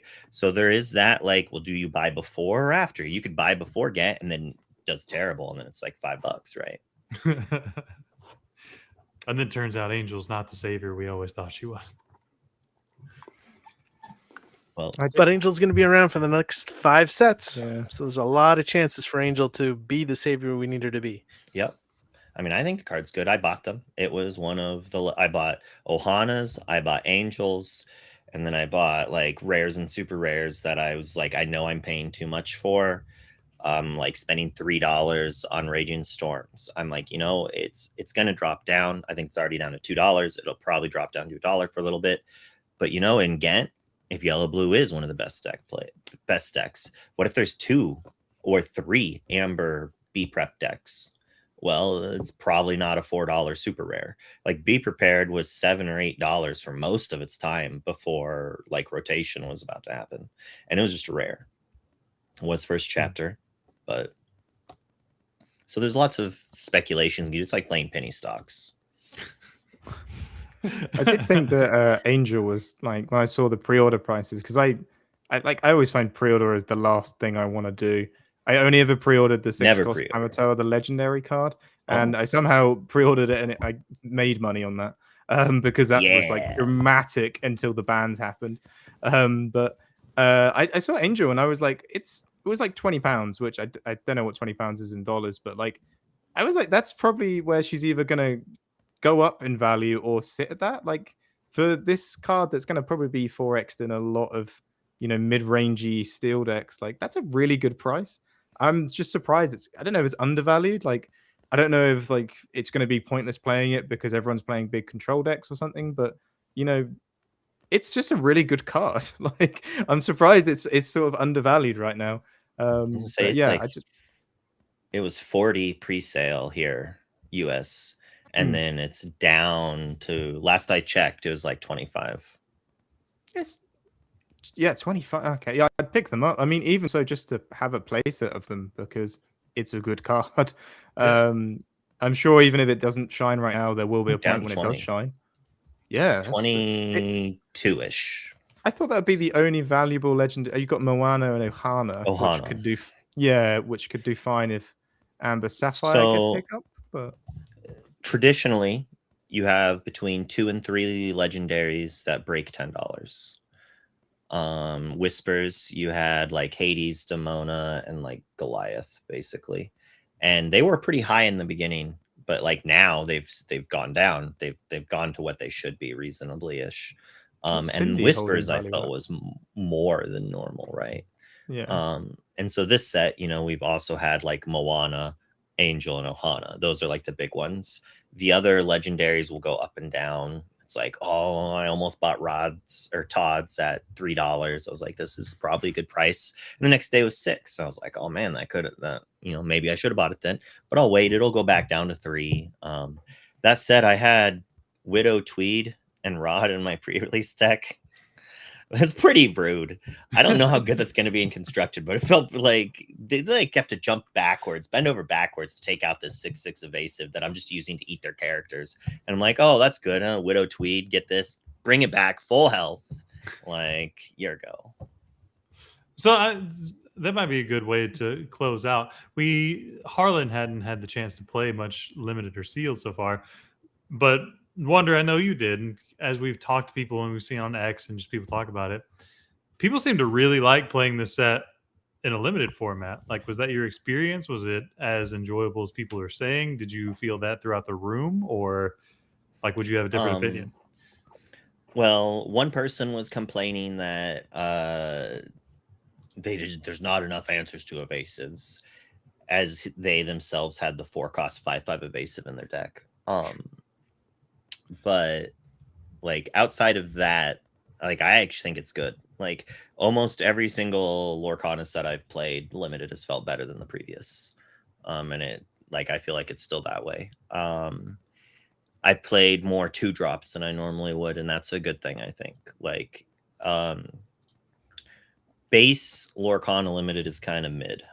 But the more extra elements that can upset tempo, like, because if all it is just play a big character brawl and the last character with a big like stats wins, like that gets very dull and boring very quickly. the more cards that have interaction to either like give something evasive till end of turn or support or just other ways to interact that are just not the same big characters for less, I enjoy. And it did feel like there's more of that. Like the boost mechanic, honestly, gave a lot more activations where it's like, well, I can either continue tempo or I can play another 2-drop and boost these 2 characters. And that's a good play. Whereas in like, if you didn't have the boost, just playing a 2-drop on that turn is terrible, but you're actually upgrading your other characters at the same time.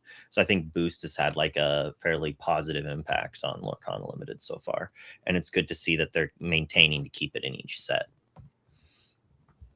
That's kind of what people were saying. There just seems to be more game actions you can take in the last few sets in limited. And like you're saying, now we're seeing a lot of modal cards. I think there's a Todd modal card now.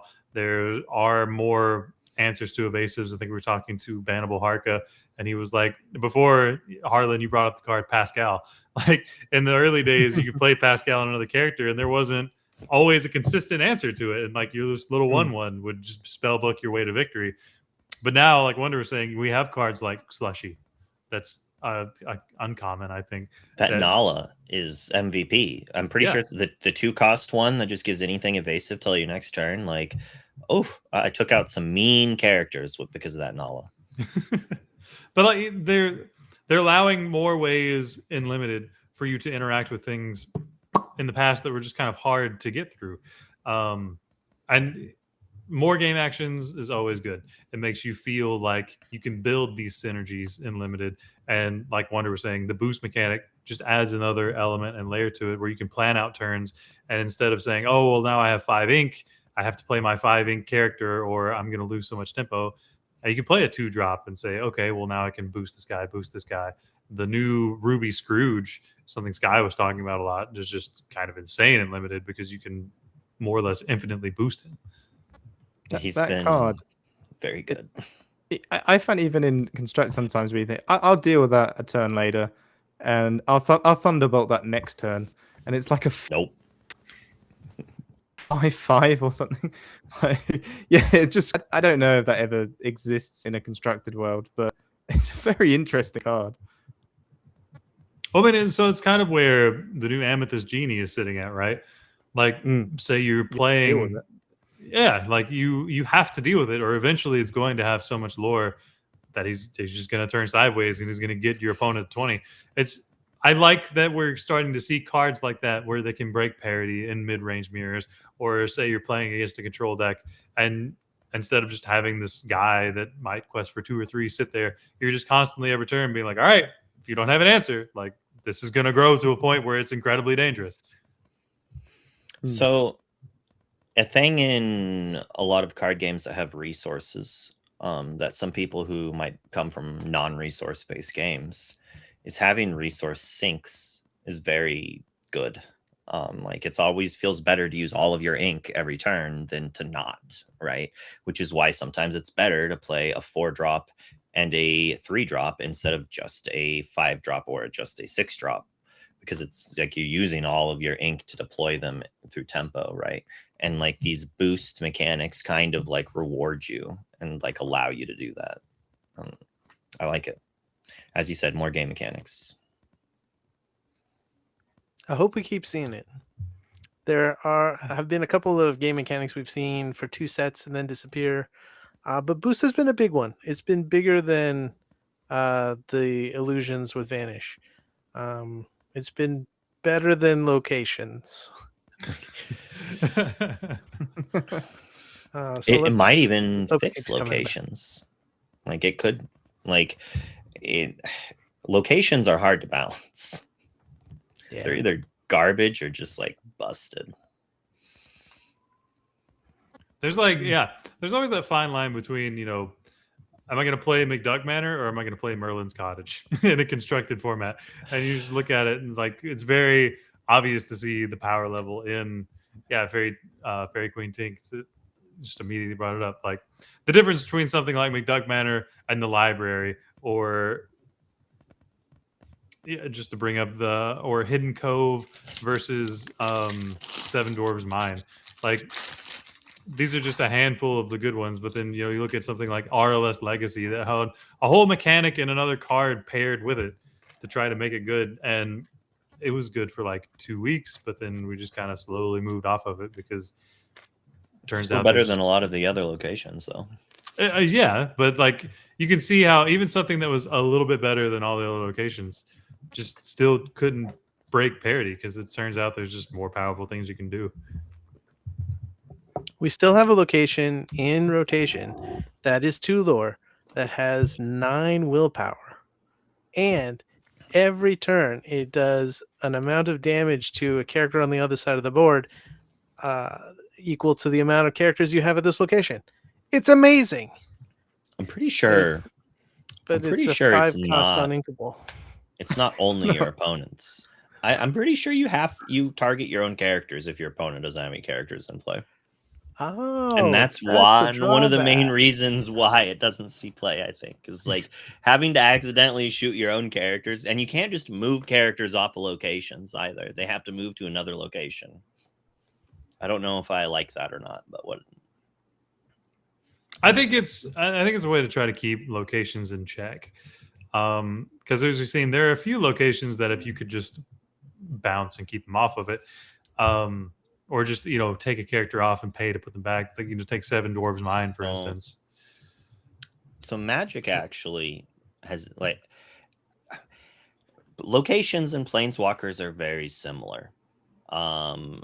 They're just a thing you play that sits there and kind of just gets you advantage. And the way to traditionally answer it is by challenging or attacking it.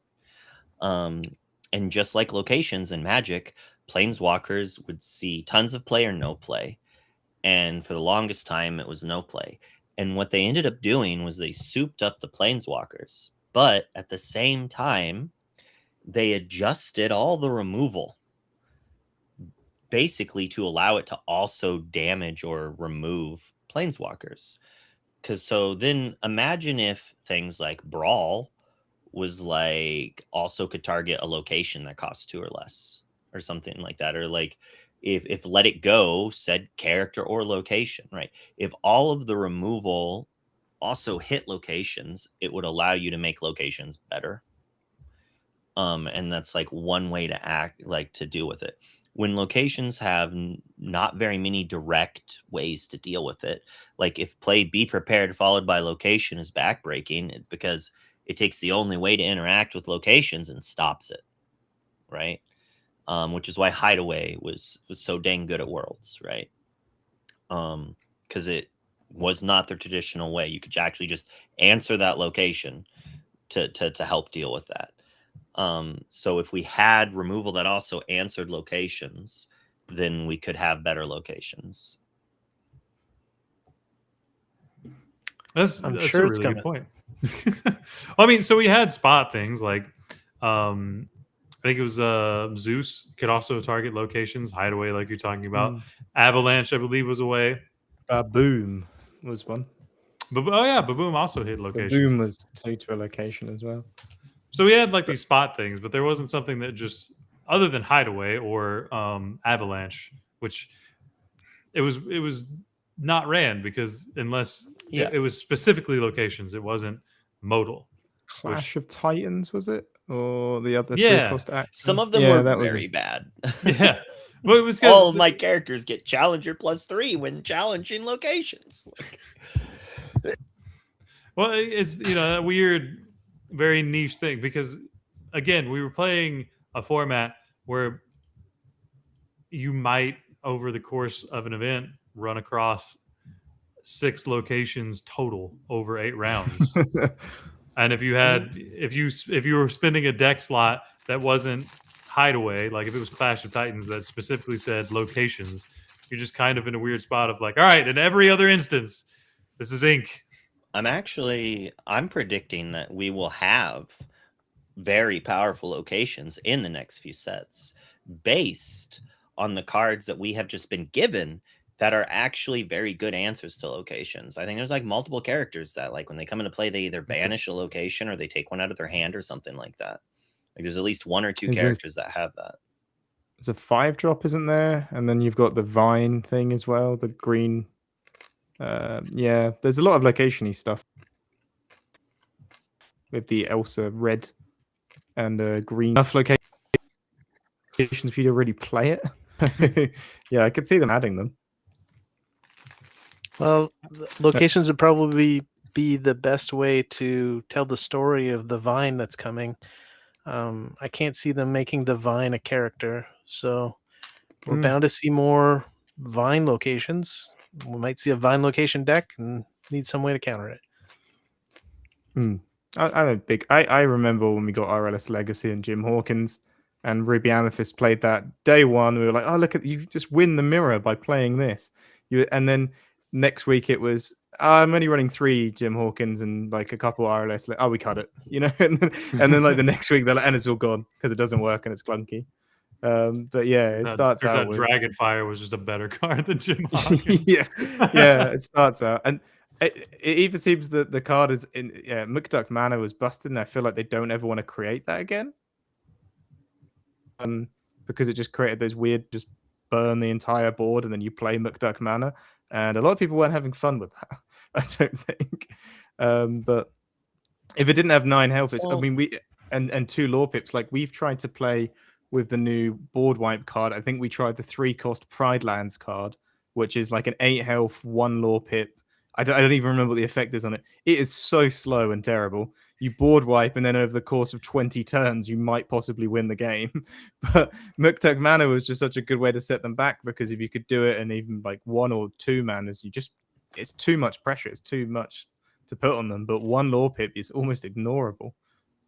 I played the evasive location in my sealed decks because I had a couple of evasives. I inked it every time, basically, but once, and I lost that game. But like that almost seems good enough. Almost, it's like maybe if it costs 2, I don't know. Like it has that double lore pip, but only a 4. But it could have like maybe if it just was evasive, right? It's the double lore pip, I think, that sometimes does it, because it has. I mean, Hidden Cove is its own thing, but like if it has 1 lore pip, you're like, I think I can just ignore this. Like I don't. It's so slow. It's not going to do anything, and I think I'll be fine. But when it's 2 lore pips, it's like, hold on, this is actually quite a bit. I'm going to need to answer that, but then you need to balance it with a decent amount of health. The evasion thing is really interesting. I thought that was going to be game breaking. I saw that was mentioned everywhere. Like that was going to be the new big deck, but then people just played with Snowfort instead. Turns out Snowfort can, in some ways, just be more annoying than a location with 2 lore pips. It's easier. It's way easier to answer a location than an item, which is a weird spot in the meta that we're at, honestly. I mean, you just can't challenge. Like everyone has characters. Almost everyone has characters, right? Like hard to win the game without characters. Hopefully that changes. I don't know. I always played control decks or burn or something like that. I didn't win with creatures. Like I like to play spells. I don't know, like give me escape shift, let me deal 20 damage to my opponent after controlling the game for 5 or 6 turns. Probably don't actually want that. But I kind of want to see like locations with like bodyguard or something like that. That would be cool. Ooh, that would be cool. Especially if we have a beep rep, right? We finally have that beep rep back. So now we have to think of ways to fight the beep rep. Well, I think the thing that makes this... We're just living in a different world than we did when Be Prepared was all the rage. We have so many more ways to interact with cards in hand now. I mean, we have things like Mowgli, we have things like Ursula 2, we have Timon, we have Ludwig von Drake. There are just so many ways to interact with big, powerful things in hand that you just sometimes you can't afford to hold it. I mean, we even saw it last set when you play like Emerald Sapphire and the dogs. And if you were trying to hold the Spooky Sight or the Under the Sea, the turn before you got to use it, it would just get sniped out of your hand. So I don't know that like we're living in a world where it's not the same as when Be Prepared. Be Prepared was a thing. You know what I mean? Like, it's just, I feel like they're much more vulnerable than they ever have been. DeCandio. Is this the same Wonderland who played Amber Steel songs? Is that one? Yeah. It played like 20 non-character cards, which in Lorcana is like an insane amount. Like, He's playing Be Our Guest because there weren't enough good songs yet. we played 4 of every song that was half playable. What Like was the one from- Is it like Hakuna set Matata, one? I Was did it not like play. Akuna Matata or something? Yeah, I did not play Just- that. I Yeah, just whiff. just- I'd rather whiff. You'd from rather Ariel. whiff. It was 4 Be Our Oh. Guest, 4 A Whole New World, 4 Grab Our Swords. Was it just 12? I think it was just 12. I think it's all you really had because Yep. Hakuna Matata just was not good Yeah, enough. I'm not It playing was just Hakuna grab Matata. your And sword then- spamming, wasn't it? Yeah. Yeah, it was like try to play Tinkerbell and double grab your swords in one turn. That's how you won the game. Yeah. Deal 5 to you. And come back from that. And then they top deck Be Prepared. And you're like, well, that would be how you do it. Well, that's not how you beat the B prep decks. That's how the B prep decks, you'd go like 1 drop, lantern, stitch, shift, stitch. Don't quest. You can't quest. Most likely, you could quest if they had no characters in play, because then all they could do is Rafiki, and it's like, who cares, you know? But if they had like a 2/2 in play, you couldn't quest because then they could have the Rafiki and they could take down your Stitch. And then you had 2 turns basically before they could Dragon Fire you. So it's 2 turns to just like have your way with them. Normally, your Whole New Worlding, you're emptying your hand, and then they're going to Dragon Fire your Stitch. Then you're going to play another Stitch and you go off again. Then the next turn you're going to play Surfer because they're going into their B prep turn. And you have to continue to apply pressure because if they don't have B prep, you need something. And then they B prep, and then you're like, well, I still have another rock star and play 2 or 3 more characters. Force you to B prep every single turn. And over the course of this, I'm going to be doing a Whole New World, hoping to make you discard your B preps. So if I can make you discard like 2 of your B prepareds, I probably just win the game on the spot. Those were the days. Yeah, that was Pretty hard that to- was the deck that I had over 1,000 games with. I'm not gonna lie to A you little guys. bit hard. I miss that one sometimes. A little bit hard to find footage of set 1 games to look at to relive those days because it predated DLCs. But we did have Pixelborn back then. Wonderland, you said that you're a streamer, in quotations maybe. Were you streaming Pixelborn back then? And could I people was. go find those videos still? I don't think so. I don't think those videos are still up, sadly.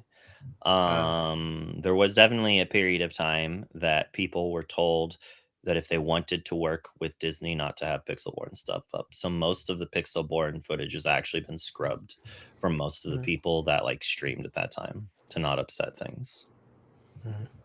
And I don't think I have any of my stuff from them saved, really. I think I have like a screenshot somewhere that had like my win rate, which was impressive, I'd like to think.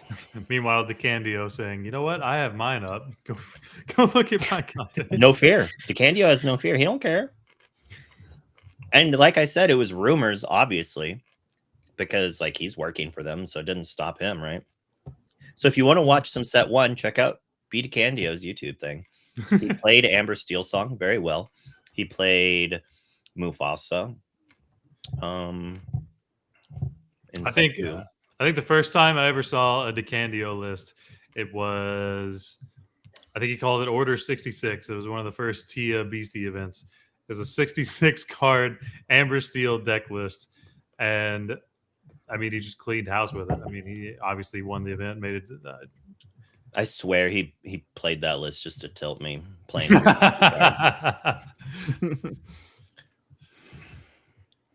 But I think, as we've had a lot of good topics tonight, just talking about Winterspell, how we've oddly have started going from where we have been to where we are now. It's been a fun little reminiscent thing. But as we're wrapping up, do you guys have any closing thoughts? Anything you're looking forward to in Winterspell, and maybe even the set coming up after this in what is it? Is it Into the Wild? Is it Attack the Vine? Wilds Unknown. Wilds Unknown. Oh, well done. Wilds Unknown. Let's start with Harlan. Do you have anything you're looking forward to, or just something in Winterspell that you're like, man, I'm excited to play the game. Yeah, I've got a few things. Something I wanted to mention very quickly about getting cards. So if anyone is going to a CCQ, DLC, or whatever, and they need their cards, the first DLC I went to was in Lille. I went to the France run, and I had never played the deck that I brought in paper. I had to get people online to bring the cards to me. I'd only played it in Pixel One. It was Green Steel aggro. Do you remember the whole Merfolk Flynn Prince John thing they used to do? Yeah. I love that deck and cards. So I got there. I brought like some that I'd managed to gather from my locals, and had this mishmash of like German cards and like Italian cards, and I couldn't even read what they said.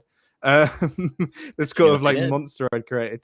But yeah, it all worked out fine for me. But I think that's for anyone who's worrying about cards. Like, of course, buy them if you can, get your packs, but like go to your locals, just like talk to people online. There are people who will lend, like most people. I've played a lot of different card game communities. Lorcana really is.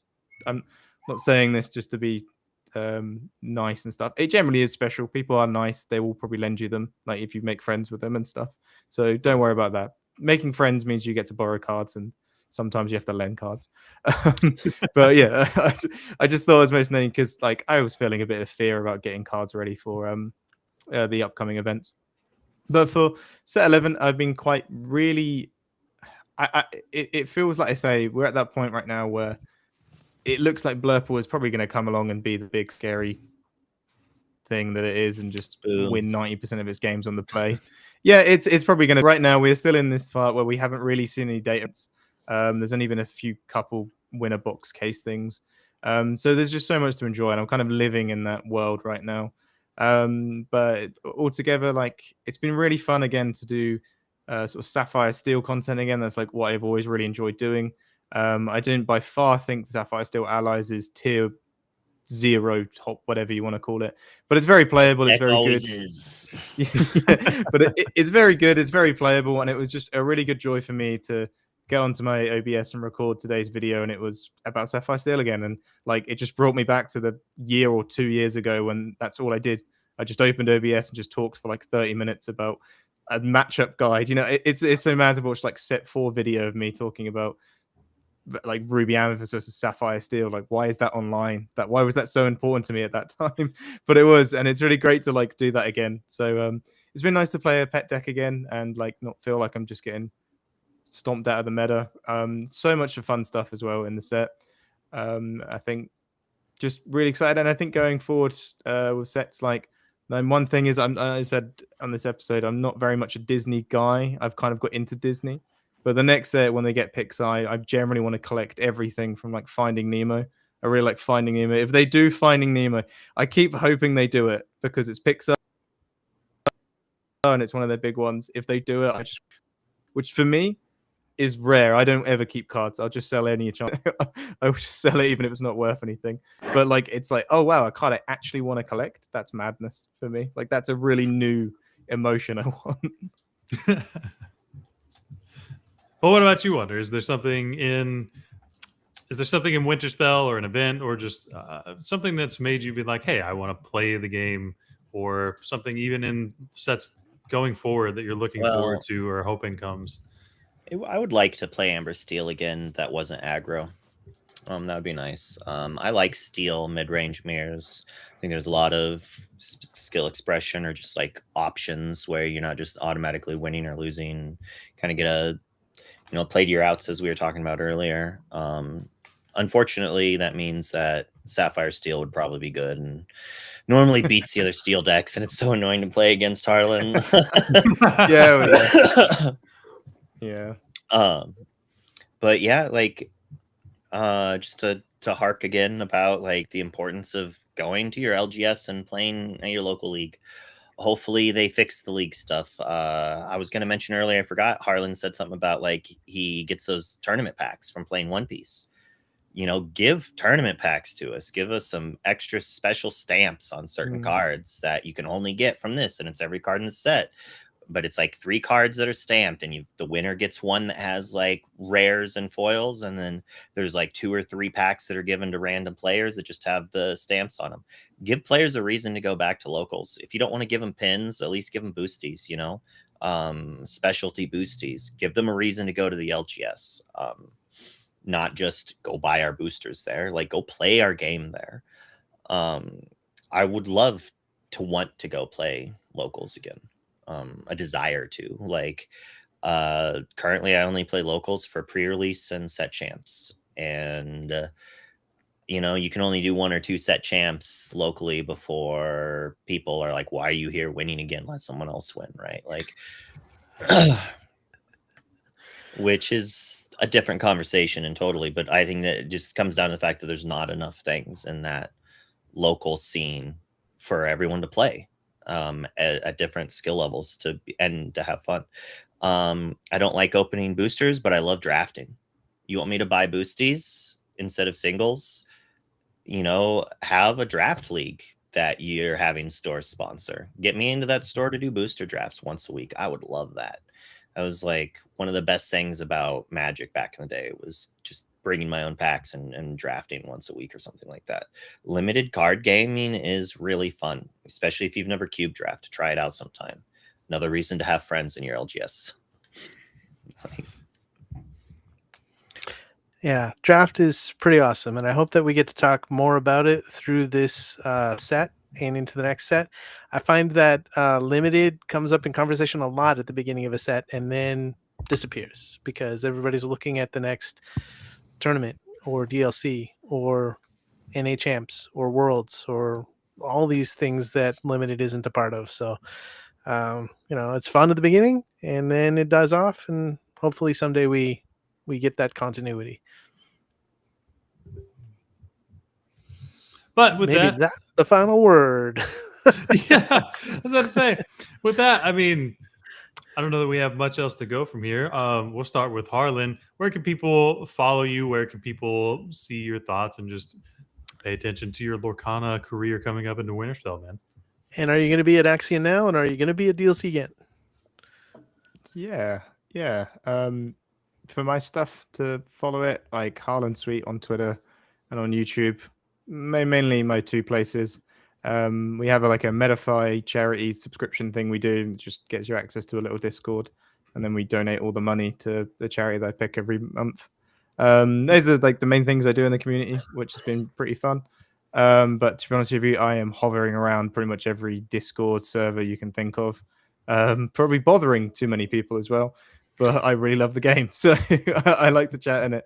And yes, I'll be playing at the Axion Now CCQ, which is really cool. And like I say, Axion is, I don't think it's worth a trip coming from the US to here, but like if you were going to Ghent, I would have said like try the CCQ out. It's really nice. Like Axion's is big, they do amazing jobs. I think they always just like break even on events, but they just give everything like prizing and stuff like that. It's so good. And then yeah, Ghent as well, which I'm really excited for. We're taking a road trip to it, which should be good fun. To be able to drive to DLC, that feels good. I got to do that twice in season 1. It was so much better than flying. We've got to go under the tunnel though, so there's like a tunnel from UK to Europe. Yeah. Is that fun or not? It's all right. Yeah, it's the Eurostar, the Euro tunnel they call it. It's right. That was something Magic used to do that I liked. It was that they would have a GP like a week before the Pro Tour in a similar area, so you could fly out like a week earlier and then play in 2 big events off of one trip. Yeah. So like getting that CCQ up and then the DLC sounds pretty cool. As much as like people have, I know they've said their issues with CCQs, but we've had a CCQ in the UK every set so far. Like it's been really easy but I've managed to do one for each set. It's been really accommodating. But I understand America's huge and you probably don't have one in each state every set. But for us, yeah, it's really not been something we can complain about because we've had pretty good access to them. Yeah, if I could easily travel to every CCQ, that'd be pretty fire. But you can find me, just search for Wonderland with 2 V's on most platforms. That's where you'll find me. I try to stream on Twitch Monday through Friday, 10 a.m. to 2 p.m., depending on if my kid is in school or not. Depends on my schedule. Like today was a holiday, so my wife and son were both here, and I slept in until 1 p.m. I hope I don't do that tomorrow. He doesn't have school tomorrow either. Maybe you'll catch me playing some One Piece. I know Harlan, and I need to do that again. You do need to, yeah. I still haven't made it to a locals. I've played just Oh. with you. There's 2 new sets out by now. Hopefully the deck's still good. Yeah. But I also stream on Tuesdays and Wednesday night for the ICL, and that's starting back up next week. As long as everything continues to go well. Harlan here is actually on a team this season. Yeah, hopefully SLTC will break our streak of getting second, pretty much. Hopefully in a positive way, and not Yeah, negative. But that should be a blast. Be able to talk about that more often. But yeah, that's where you can find me, I guess. And you can find the Illumiteers at the Illumiteers YouTube channel. You can join their Patreon and be a supporter of the channel, like me. You can also catch us here on Monday nights at Let's Talk Lorcana, including next week, where we think Liam will be back if he's not still being held hostage wherever he is. Thanks for enjoying the show, and we're gonna close out with our closing credits. Bye, everybody.